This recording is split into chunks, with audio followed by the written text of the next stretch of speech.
Marcus wiped grease from his hands as the massive alien ship descended onto Landing Bay 7. The Zephyrian diplomatic vessel gleamed like polished obsidian against the orange sky of New Terra Colony. As the colony's only certified xenotech mechanic, Marcus had seen plenty of alien ships, but nothing quite like this masterpiece of engineering. The ship's hull bore intricate patterns that seemed to shift and flow in the afternoon light. Steam hissed from cooling vents as the vessel settled onto its landing struts with barely a whisper. Marcus grabbed his toolkit and headed toward the ship, already mentally cataloging the potential maintenance issues he might encounter. A ramp extended from the ship's belly, with fluid grace. The first figure to emerge was clearly Zephyrian nobility. She stood nearly 8 feet tall, her silver skin marked with elegant blue patterns that indicated high rank. Her forearms moved with practiced authority as she gestured to her entourage. This had to be Empress Vexara herself. Behind her came a procession of attendants carrying various containers and equipment. But what caught Marcus's attention was the creature being led down the ramp on what looked like a high-tech leash. It resembled a leopard, but one crafted by an alien imagination. Pure white fur covered its sleek form, and 6 legs carried it with predatory grace. Most striking were its eyes, deep violet that seemed to glow with intelligence. The creature moved reluctantly, clearly unhappy about something. It kept pulling against its restraints and making low rumbling sounds that made Marcus's teeth ache. The Zephyrian handlers looked increasingly frustrated as the animal refused to cooperate. "Your Majesty," called out Governor Chen as she approached with the official welcoming committee. "Welcome to New Terra Colony. We're honored by your visit." Empress Vexara acknowledged the greeting with a slight nod of her upper arms. "Governor Chen, we require immediate technical assistance. Our ship's biological systems have developed an incompatibility issue during the long journey. Your colony's reputation for skilled xenotechnicians preceded our arrival." Marcus stepped forward, curiosity overriding protocol. "Your Majesty, I'm Marcus Rivera, certified xenotech mechanic. I'd be happy to examine your ship's systems." The Empress's 4 eyes focused on him with surprising intensity. "A human? Interesting. We were told your species possessed unusual adaptability with alien technology." She paused as her leopard creature let out another rumbling complaint. "Perhaps you can solve 2 problems for us." Before Marcus could ask what she meant, the leopard suddenly twisted free from its handlers. The magnificent creature bounded across the landing pad, scattering the welcoming committee. It came to a stop directly in front of Marcus, sitting back on its haunches and fixing him with those violet eyes. "Fascinating," murmured the Empress. "Crix has never shown interest in any non-Zephyrian before." Marcus cautiously extended his hand toward the creature called Crix. The leopard sniffed carefully, then surprised everyone by rubbing against Marcus's leg with a sound like a contented engine. The rumbling that had seemed threatening before now carried a completely different tone. "This is unprecedented," said one of the Zephyrian attendants, speaking in rapid musical tones. "Crix has been increasingly agitated during the journey." The royal veterinarian suggested the animal was suffering from deep space syndrome. Empress Vexara studied the scene with growing interest. "Perhaps the solution is simpler than we thought. Human Rivera, are you familiar with animal care in addition to your mechanical skills?" Marcus looked down at Crix, who had now sprawled across his feet as if claiming ownership. "I grew up on a ranch before becoming a mechanic. Animals and machines aren't that different. Both need attention, proper maintenance, and someone who listens to what they're trying to tell you." The Empress's expression shifted to something that might have been amusement. "Indeed, we have a proposition for you, Human Rivera. Our ship requires extensive maintenance that could take several weeks. During this time, Crix needs specialized care that our current staff cannot provide. The animal clearly finds you acceptable." Governor Chen looked alarmed. "Your Majesty, surely you don't mean—" "We do." The Empress's tone carried final authority. "Human Rivera will serve as both our ship's mechanic and Crix's caretaker during our stay. This arrangement will benefit all parties." Marcus felt Crix's warm weight against his legs and looked into those intelligent violet eyes. The leopard seemed to be waiting for his decision. Around them, the diplomatic party watched with barely concealed amazement as one of the galaxy's most feared predators acted like an oversized house cat. "I accept," Marcus said, surprising himself with how quickly the words came. "But I'll need to understand Crix's needs, dietary requirements, exercise routine." "Excellent." The Empress gestured to her attendants. Provide human Rivera with all relevant information. He will also receive full access to our ship's technical systems. She fixed Marcus with a direct stare. Do not disappoint us, human. Crix is more valuable than your entire colony. As the formal ceremonies continued around them, Marcus found himself committed to caring for an alien creature that could probably kill him without effort, while simultaneously maintaining technology more advanced than anything he'd ever encountered. Crix purred against his leg, apparently unconcerned about the magnitude of responsibility now resting on Marcus's shoulders. The orange sun began to set over New Terra Colony, casting long shadows across the landing pad. Marcus realized his quiet life as a simple mechanic had just become infinitely more complicated, but looking down at Crix's contented expression, he couldn't quite bring himself to regret accepting the challenge. After all, how hard could it be to care for an alien leopard while maintaining an interstellar spacecraft? He was about to find out. The first night with Crix taught Marcus that alien leopards had very different ideas about sleeping arrangements than he'd expected. After setting up a comfortable area in his workshop, complete with soft bedding and climate control, Marcus discovered that Crix preferred to sleep directly on top of him, all 200 pounds of alien predator. This isn't going to work, Marcus wheezed as Crix settled across his chest for the third time. The leopard's purring vibrated through his rib cage like a biological massage device. Every time Marcus tried to move, 6 legs adjusted to maintain perfect pinning position. By morning, Marcus had learned his first important lesson about Zephyrian wildlife. They were remarkably stubborn and surprisingly affectionate. Crix followed him everywhere, those violet eyes tracking his every movement with intense focus. When Marcus tried to work on a standard hoverbike repair, Crix insisted on supervising from directly beside the workbench. You're going to have to give me some space, Marcus explained to the leopard while calibrating a propulsion unit. This equipment is delicate and you're not small, Crix responded by gently headbutting Marcus's elbow, nearly causing him to drop a precision tool worth more than his monthly salary. The leopard's expression somehow managed to convey both innocence and mild amusement. The real challenge began when Marcus received access to the Empress's ship. The Zephyrian vessel was a marvel of biomechanical integration that made human technology look primitive by comparison. Living metal flowed like liquid mercury through organic conduits that pulsed with their own heartbeat.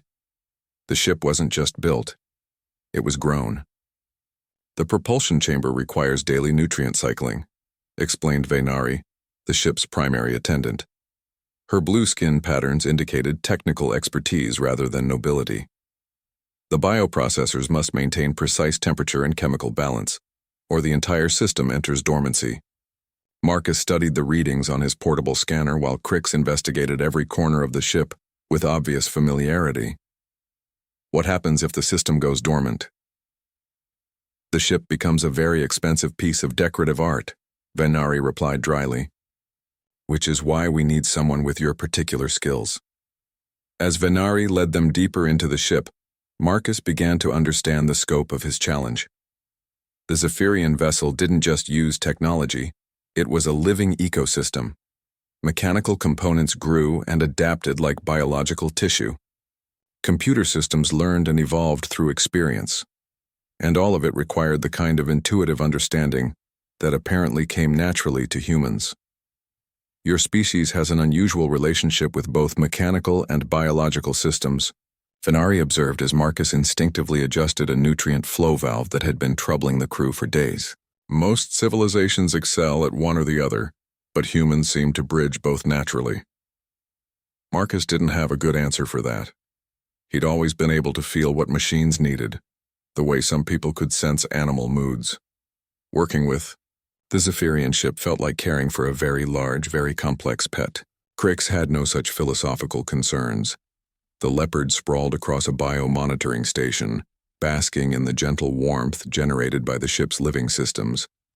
Occasionally, Crix would chirp or rumble in response to something only the alien could perceive, and invariably Marcus would discover a minor adjustment needed in that exact area.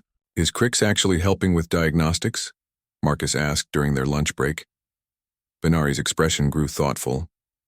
Crix is unusual among our people's companions. The royal bloodline has always bonded with these creatures, but Crix shows exceptional sensitivity to biomechanical systems.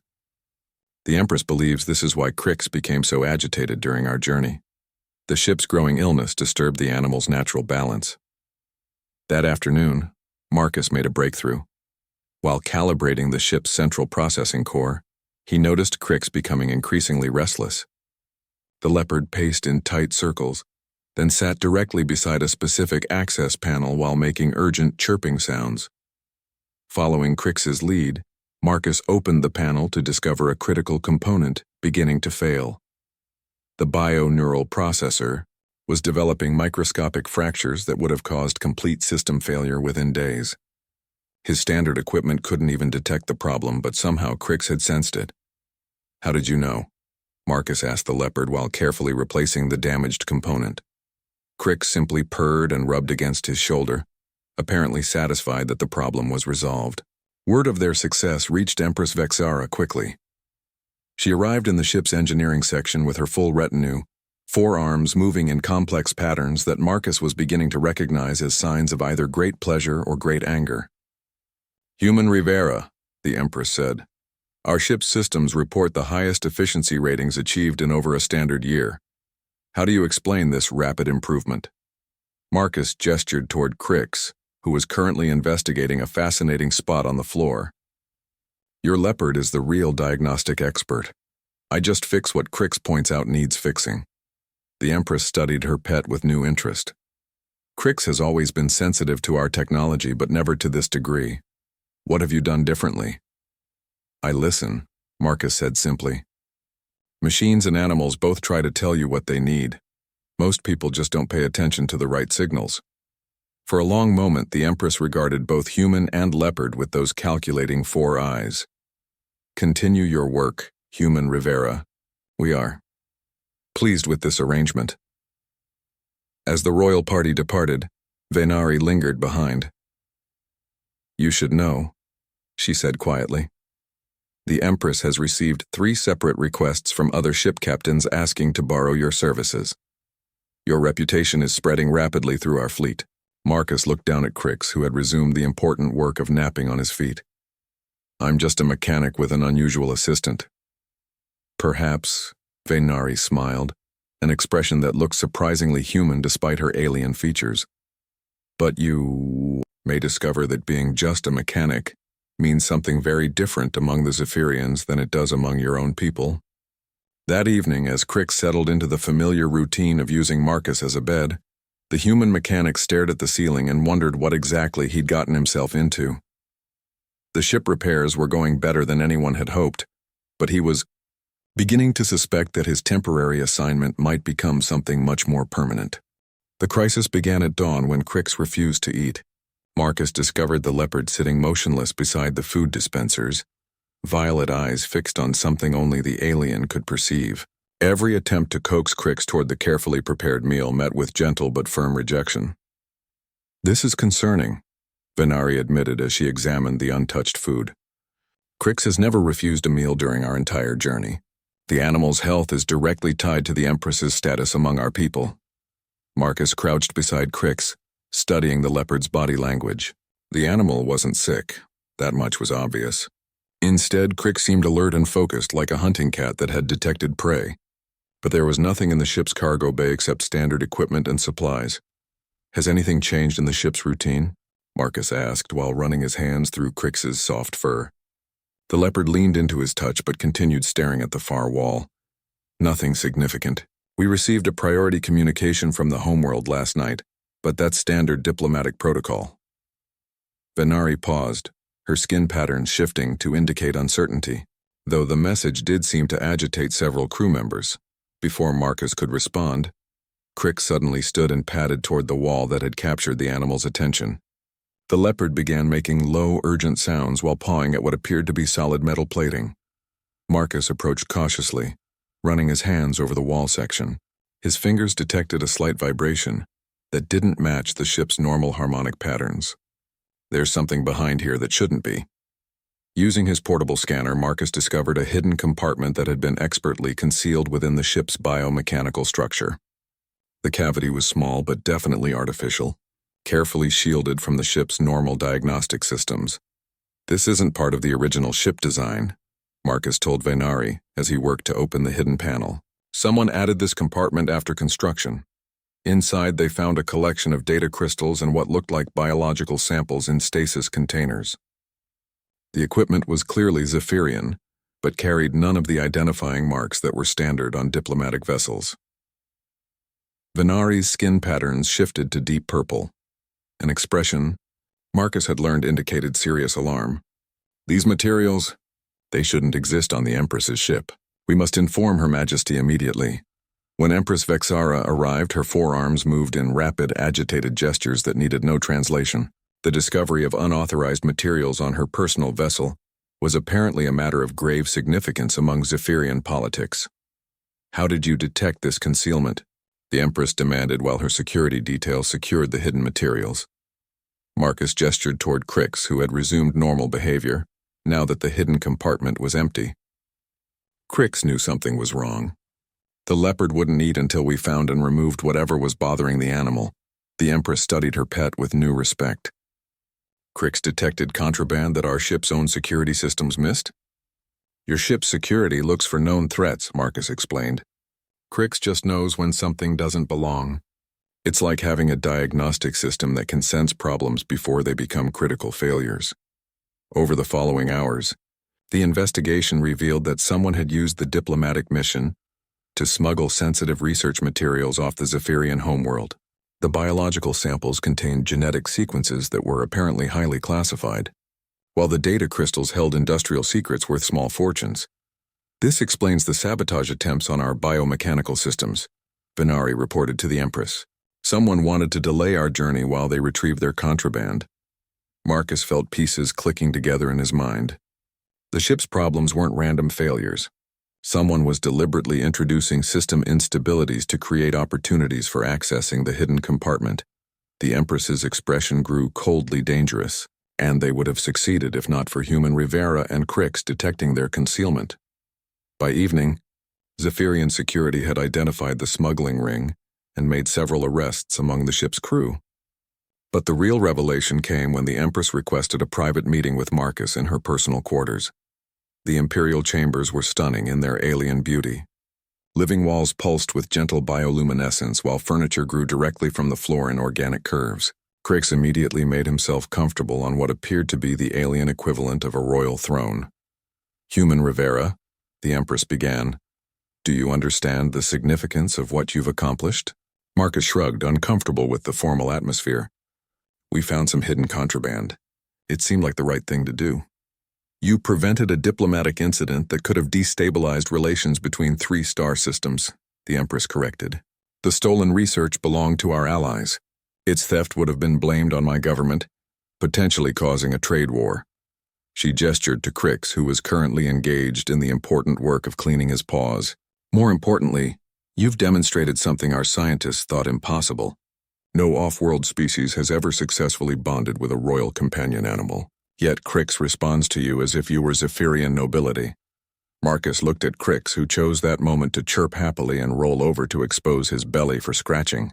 "I just treat him like any other animal, with respect and attention."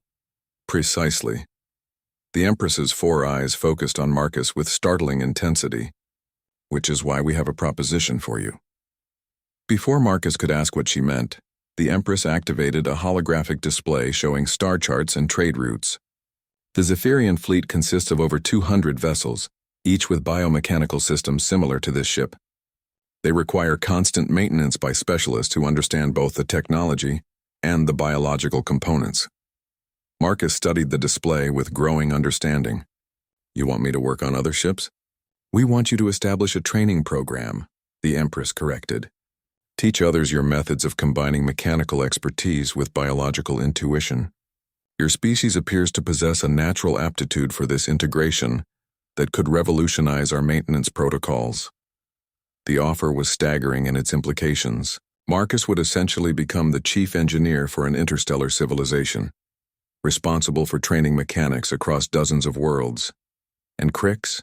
Marcus asked, looking down at the leopard who had decided his lap was the perfect place for a nap. The Empress's expression grew amused. Crix goes where you go. The animal has made that decision quite clear. Marcus realized that his simple life as a colony mechanic was officially over. But as Crix purred contentedly against him, he found himself looking forward to the challenge. After all, if he could handle one cantankerous alien leopard, how hard could it be to maintain an entire fleet? The journey to the Zephyrian homeworld took 3 weeks, during which Marcus discovered that space travel with an alien leopard presented unique challenges.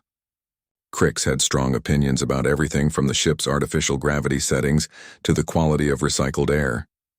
More problematically, the leopard had decided that the ship's biomechanical corridors were perfect for midnight hunting games. Crix, you can't stalk the maintenance drones, Marcus explained for the 5th time as he extracted the leopard from a ventilation shaft. They're not prey, they're expensive equipment. Crix's response was a series of chirps that sounded suspiciously like laughter.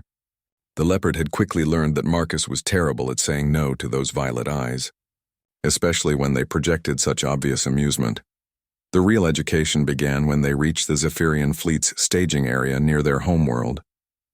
Marcus counted over 50 vessels in formation, each one a unique work of biomechanical art. Some resembled massive flowers with petal-shaped hulls, while others looked like crystalline insects with gossamer wings that caught starlight. Each ship grows according to its intended function, Venari explained as their shuttle approached the flagship. Military vessels develop armor and weapons naturally, while exploration ships grow sensor arrays and extended life support systems. Marcus pressed his face to the viewport, trying to process the incredible sight. They're all alive? In a sense, yes. Every Zephyrian ship is a partnership between technology and biology. The vessels learn, adapt, and evolve throughout their service lives. Venari's expression grew thoughtful, which is why your training program is so crucial. Our current maintenance methods treat the ships like complex machines rather than living partners. The flagship was easily the largest vessel Marcus had ever seen. As their shuttle entered the cavernous docking bay, he could see the ship's internal structure pulsing with organic rhythms. Corridors branched like blood vessels, while chambers expanded and contracted like breathing organs. Crix seemed completely at home in the alien environment. The leopard padded through the biomechanical corridors with obvious familiarity, occasionally stopping to rub against particular wall sections that apparently held special significance. "How many people will I be training?" Marcus asked as they made their way to the meeting chamber. "Initially, 12 senior mechanics from our primary maintenance fleet," the Empress replied, having appeared beside them with her usual silent grace. "If the program succeeds, we'll expand to include hundreds of technicians across all our vessels." The training facility turned out to be a massive chamber containing perfect replicas of ship systems from across the Zephyrian fleet. Biomechanical components pulsed and flowed in controlled environments, while holographic displays showed real-time data from active vessels. Marcus's 12 students were all experienced Zephyrian technicians who looked distinctly skeptical about learning from a human. Their silvery skin bore the intricate pattern work that indicated decades of specialized training. Several had additional arms grafted onto their bodies to better manipulate complex equipment. "With respect," said the senior technician, whose nameplate read Kixthara, "we have maintained these systems for generations. What can a human possibly teach us that we don't already know?" Marcus smiled and walked over to a bioprocessor that was displaying nominal readings on all its monitors.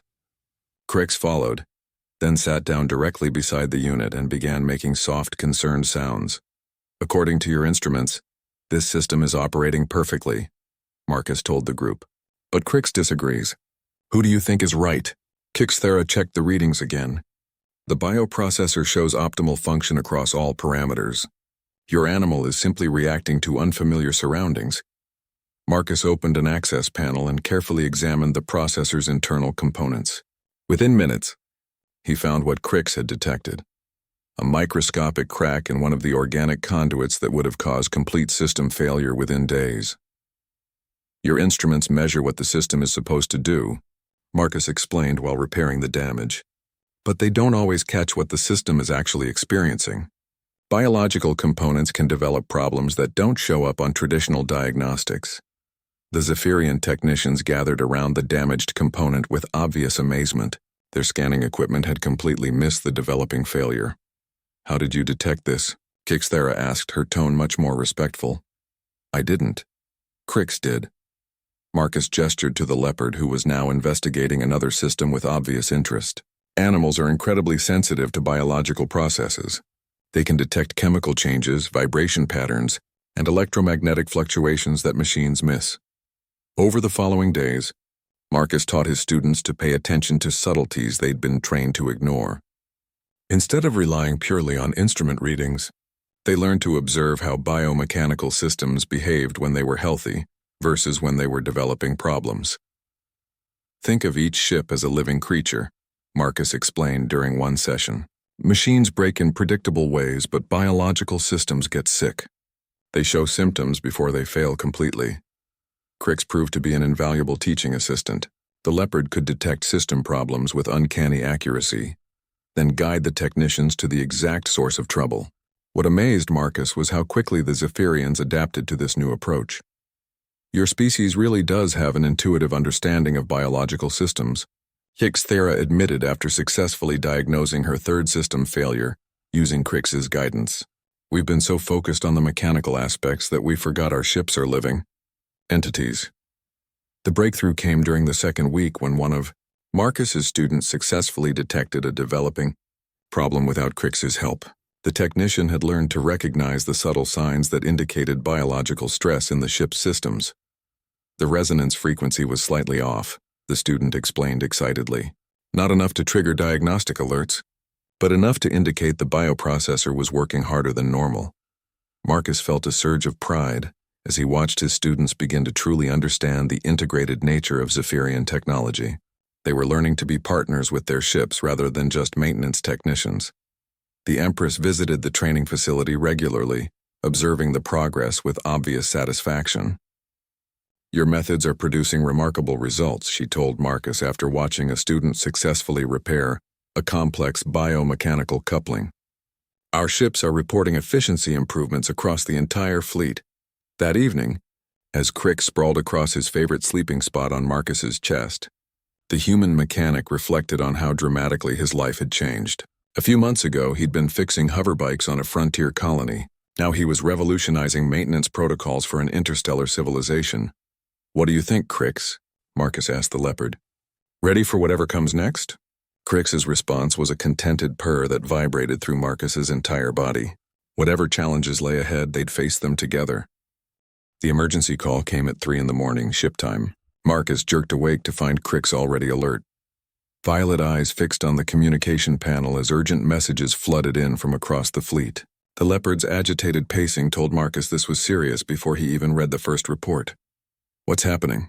Marcus asked Venari as she burst into his quarters, her skin patterns flashing rapid emergency colors. Fleet-wide system failures, she replied grimly. 12 ships have lost primary propulsion, and more are reporting critical biomechanical breakdowns. The patterns don't match anything in our maintenance databases. Marcus quickly dressed while Crix continued his worried pacing. Are the failures related? Same systems affected? That's the problem. They're completely random. Life support on one ship, navigation on another, waste processing on a third. No pattern, no common cause we can identify.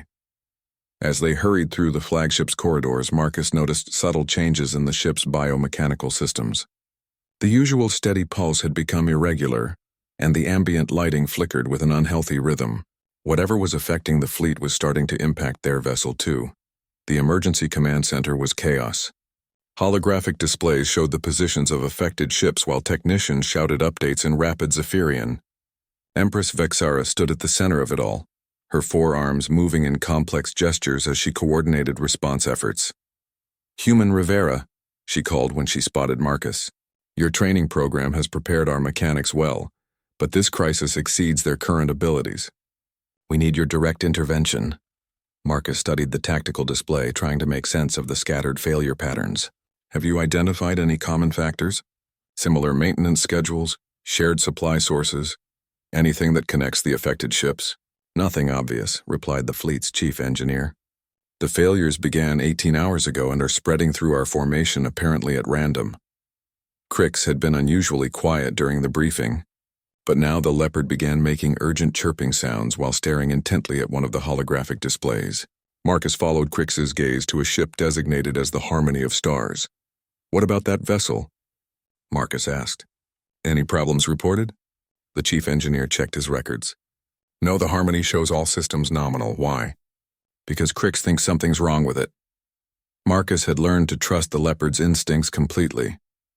"Can we get real-time biomechanical readings from that ship?" Within minutes, detailed system data from the Harmony filled the command center displays. Everything looked perfect, too perfect.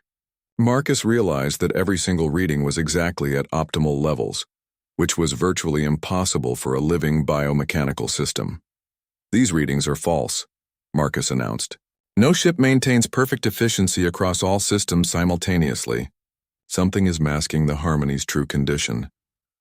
Further investigation revealed that the Harmony of Stars was broadcasting a subtle signal that interfered with biomechanical systems on nearby vessels.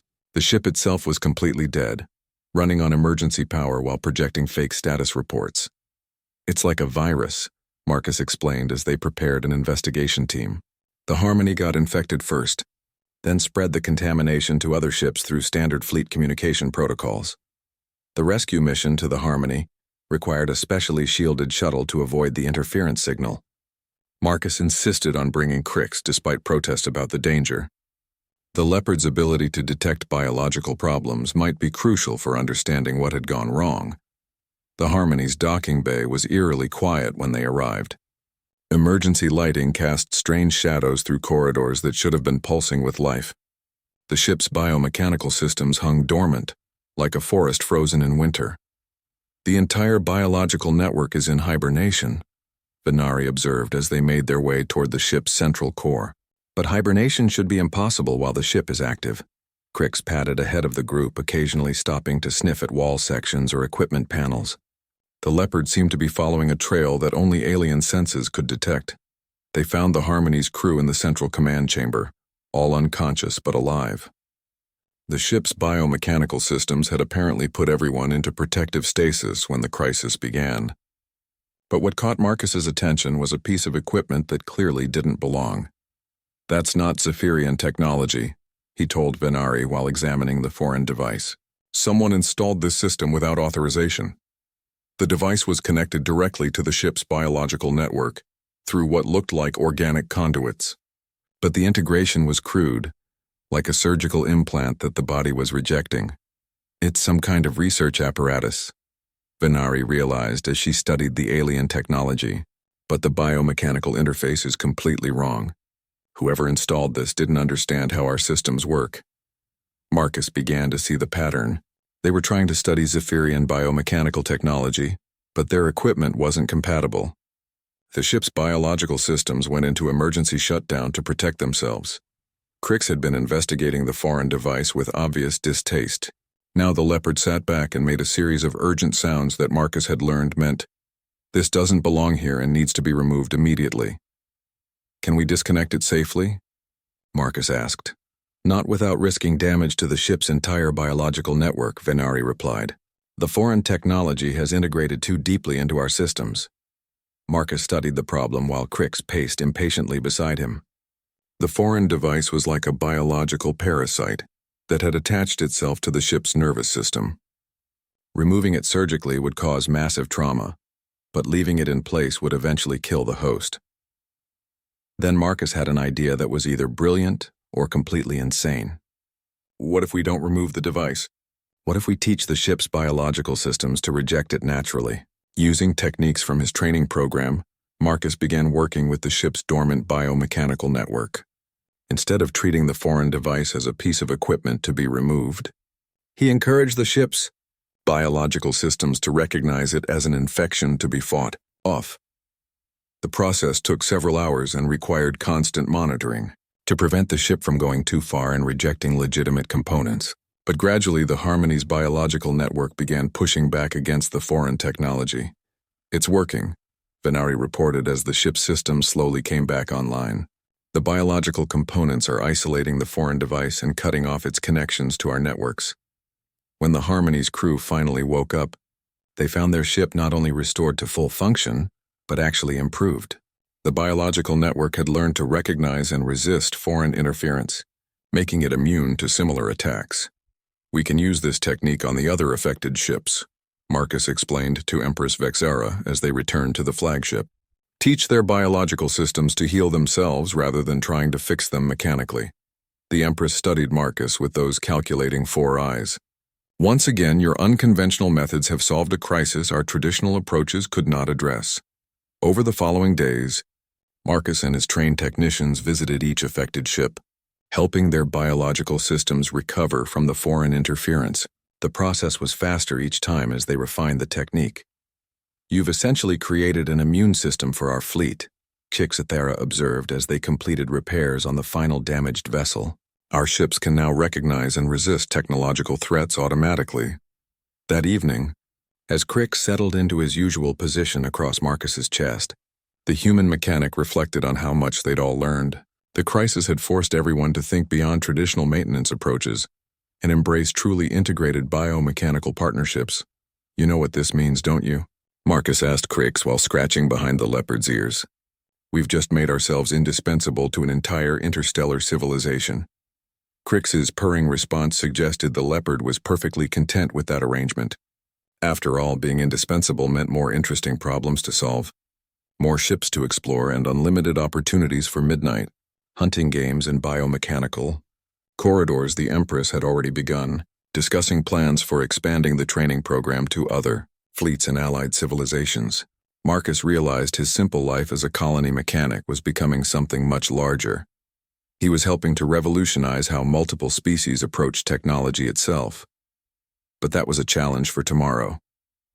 Tonight he was content to lie in his quarters aboard an alien flagship, with a 200-pound leopard using him as a bed, knowing that somewhere in the galaxy, dozens of biomechanical ships were sleeping peacefully because he'd taught them how to heal themselves. The arrival of the hegemony delegation 3 weeks later turned Marcus's peaceful routine upside down.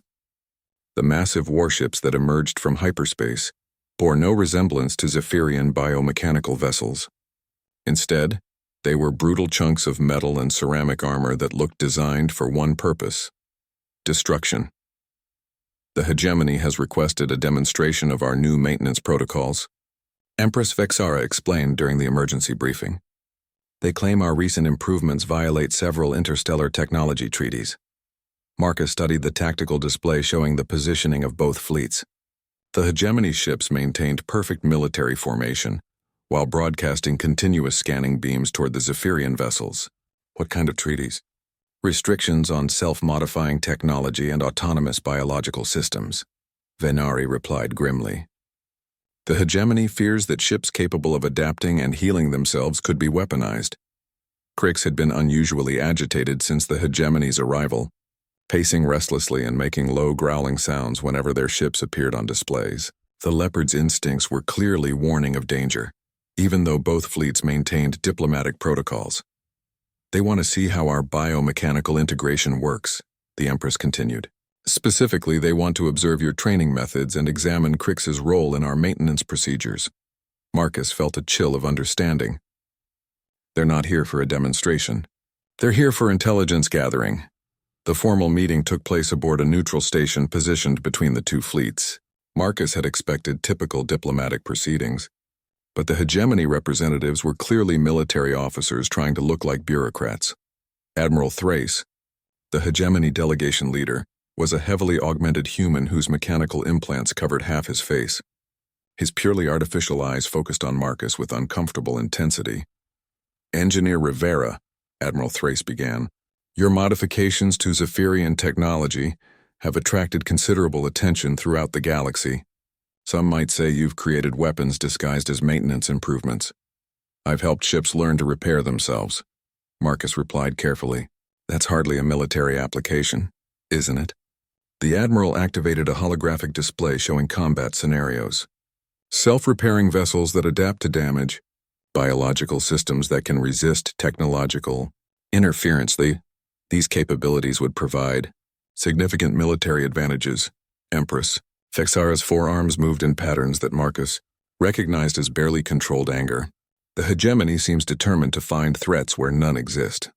We prefer to be cautious, Admiral Thrace smiled without warmth. Perhaps Engineer Rivera would demonstrate his techniques so we can evaluate their peaceful nature.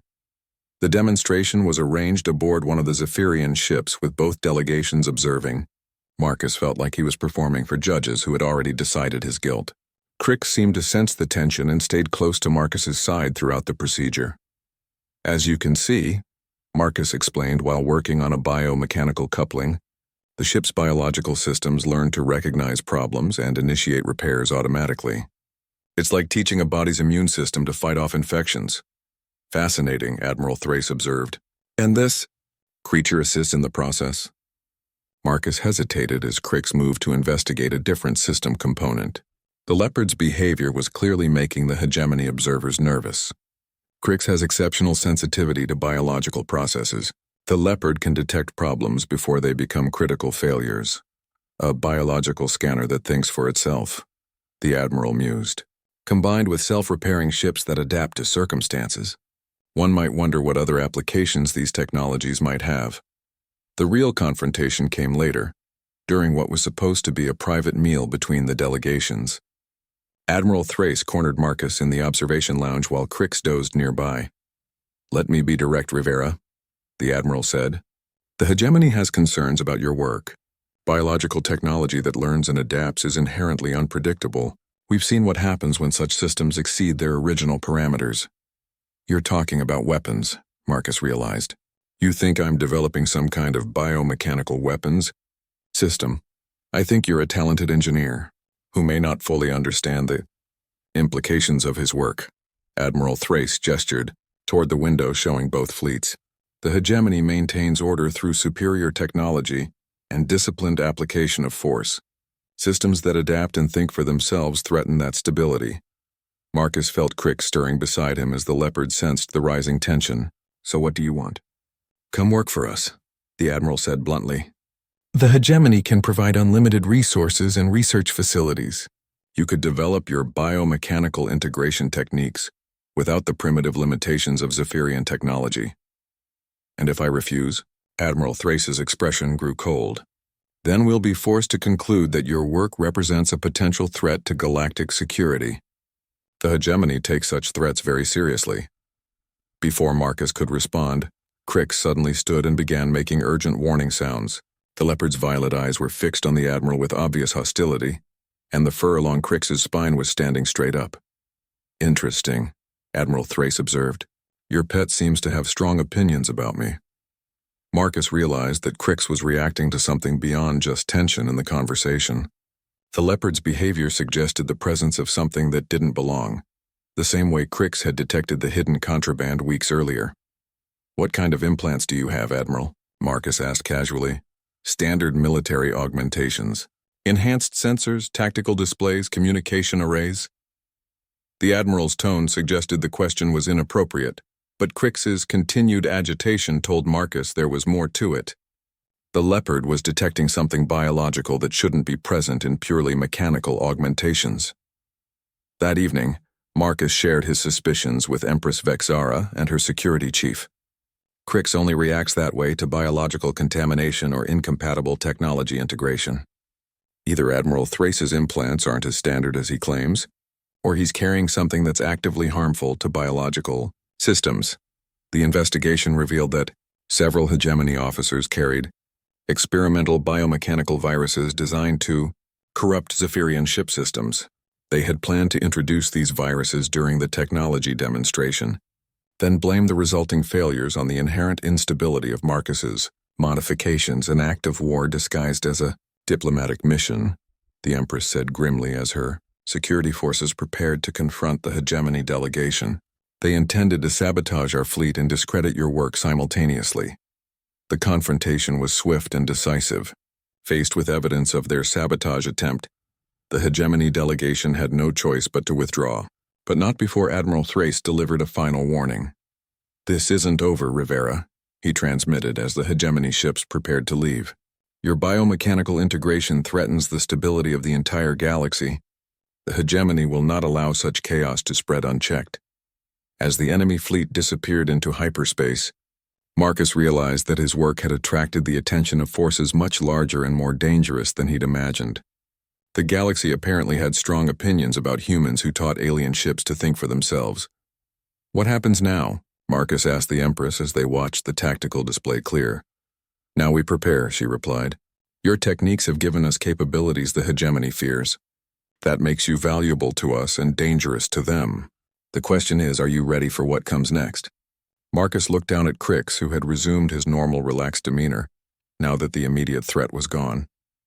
The leopard seemed confident that whatever challenges lay ahead, they could handle them together. "I guess we'll find out," Marcus said. After all, he'd already survived caring for a cantankerous alien leopard and revolutionizing interstellar technology. How much more complicated could things get?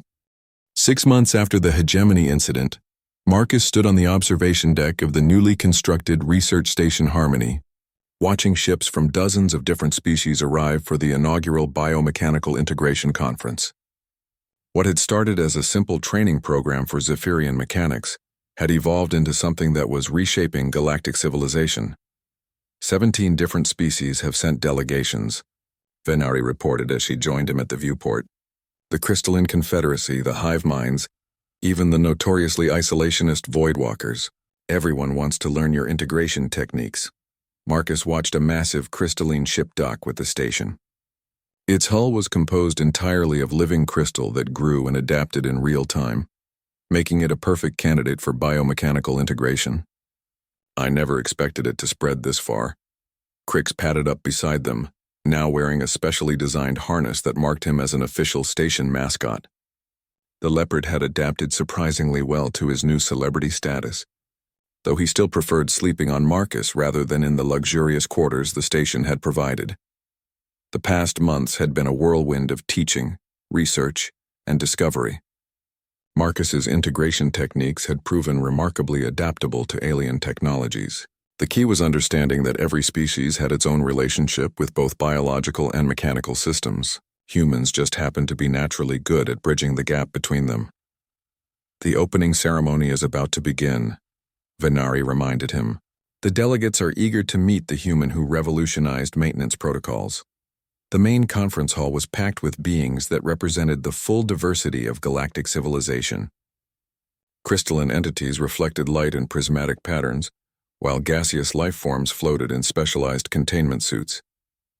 Hive-mind drones moved in perfect synchronization, while individual species delegates jostled for the best viewing positions. Empress Vexara took the stage first, her forearms moving in ceremonial patterns that conveyed welcome and respect. "We gather today to celebrate a breakthrough that has benefited all our civilizations. The art of biomechanical integration has allowed our ships to heal themselves, our systems to adapt to new challenges, and our technology to evolve beyond its original limitations." When Marcus's turn came to speak, he found himself looking out at hundreds of alien faces, all focused on him with varying degrees of curiosity, hope, and skepticism. Crix sat beside the podium, violet eyes scanning the crowd with obvious interest. "When I first met Crix," Marcus began, "I was just a mechanic trying to fix a broken ship. I never imagined that learning to listen to an alien leopard would lead to all this." He gestured to the diverse crowd. "But that's really what biomechanical integration is about, learning to listen. Every machine tries to tell you what it needs. Every biological system gives signals about its health. The magic happens when you pay attention to both." The questions came rapidly from the audience. How could integration techniques be adapted for silicon-based technology? Could gas giant civilizations apply these methods to atmospheric processing systems? Were there limits to how far biomechanical integration could be pushed? "The beauty of these techniques," Marcus explained, "is that they're based on universal principles. Whether you're working with living metal, crystalline matrices, or quantum biological systems, the key is creating harmony between the mechanical and organic components." During the lunch break, Marcus found himself surrounded by delegations wanting to discuss specific applications. The hive minds were particularly interested in using integration techniques to improve their collective consciousness networks.